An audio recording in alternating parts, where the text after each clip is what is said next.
The economy. Today was not a good day on Wall Street, with the Dow down 130 points. Consider the staggering loss of personal wealth in the U.S. since the crash 2.5 years ago. Despite the recent recovery, almost $8 trillion is gone from our retirement savings, checking accounts, and home values. About $25,000 for every man, woman, and child in the country. Meanwhile, the official unemployment figure is bad enough at 9%, but if you add in those who have given up looking or who are working part-time but want to work more, the rate climbs past 15%. That's more than 24 million people. So tonight, we meet two women who came up with a highly original solution to the crunch. They decided to take advantage of a booming market for used household goods, a market that has boosted sales at the nation's biggest pawn companies 45% this year alone. Here's Vicki Mabry.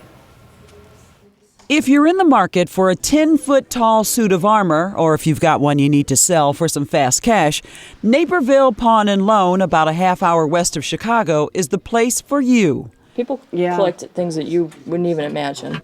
At this combination pawn shop / secondhand store, business is booming because, well, the economy isn't doing so great. So what are the most pawned items? Jewelry? It's got to be jewelry. Nikki and Minda are the owners, along with Minda's cousin Greg and their friend Tom. I see a lot of iPods as iPod stuff. iPods? Kindles, iPads, phones. People are already coming in selling those. Oh, getting yeah. rid of them. Other popular items to pawn, first it was gold. These days it's silver. The price is in the stratosphere now. What used to be probably a family heirloom handed down from generation to generation, people are cashing in because of the high price of silver. Yeah, and $40 an ounce, it makes your fork worth $30. Yeah, so a setting for 12, could be potentially a couple $1,000s. People still coming in and they're really desperate to get money. People still need money. Yeah, quick. there's still people that are unemployed, unfortunately, and People who don't have their savings, their little cushion like they used to. We kind of roll our eyes when we hear, hey, I'm trying to finance my trip to Paris.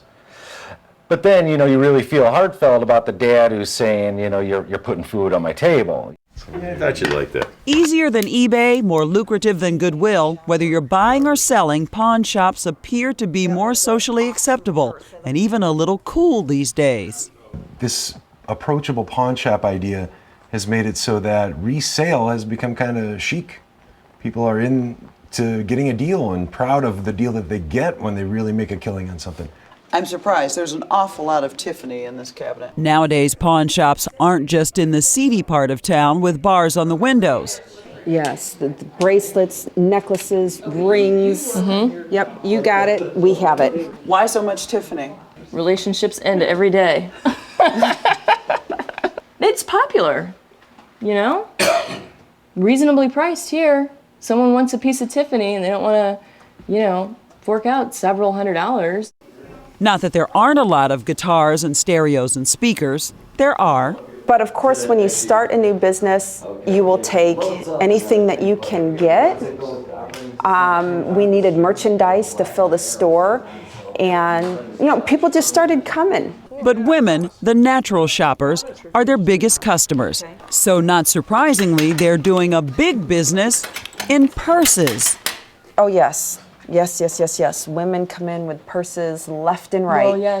And I'm happy with that. Counter there, lots of purses. I can snag up a used purse. And thanks to the popularity of the show Pawn Stars on the History Channel, they're cashing in themselves with a reality show called Pawn Queens.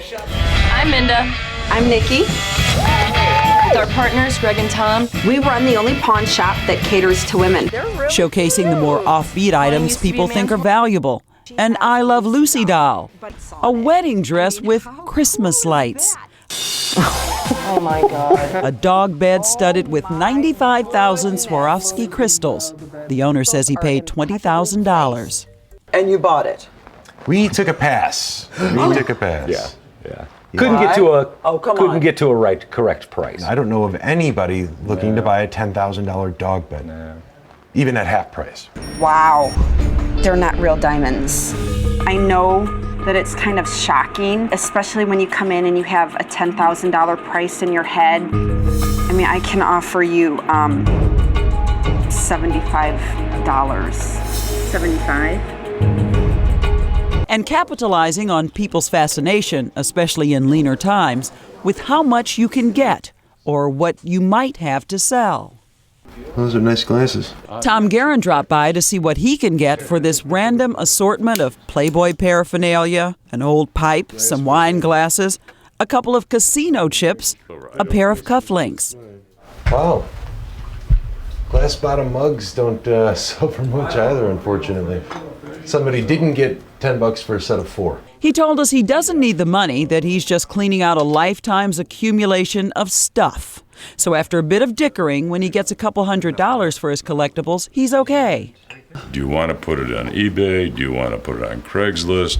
Or do you just want to take the smaller items in, grab a few dollars worth, fill up a tank of gas, and we're doing fine? Are you guys making money? We're staying afloat. Keeping the bills paid, you know. Our landlords are doing okay. No, no new cars in the parking lot or anything like that. And in this economy, that's doing pretty well. This is Vicki Mabry for Nightline in Naperville, Illinois.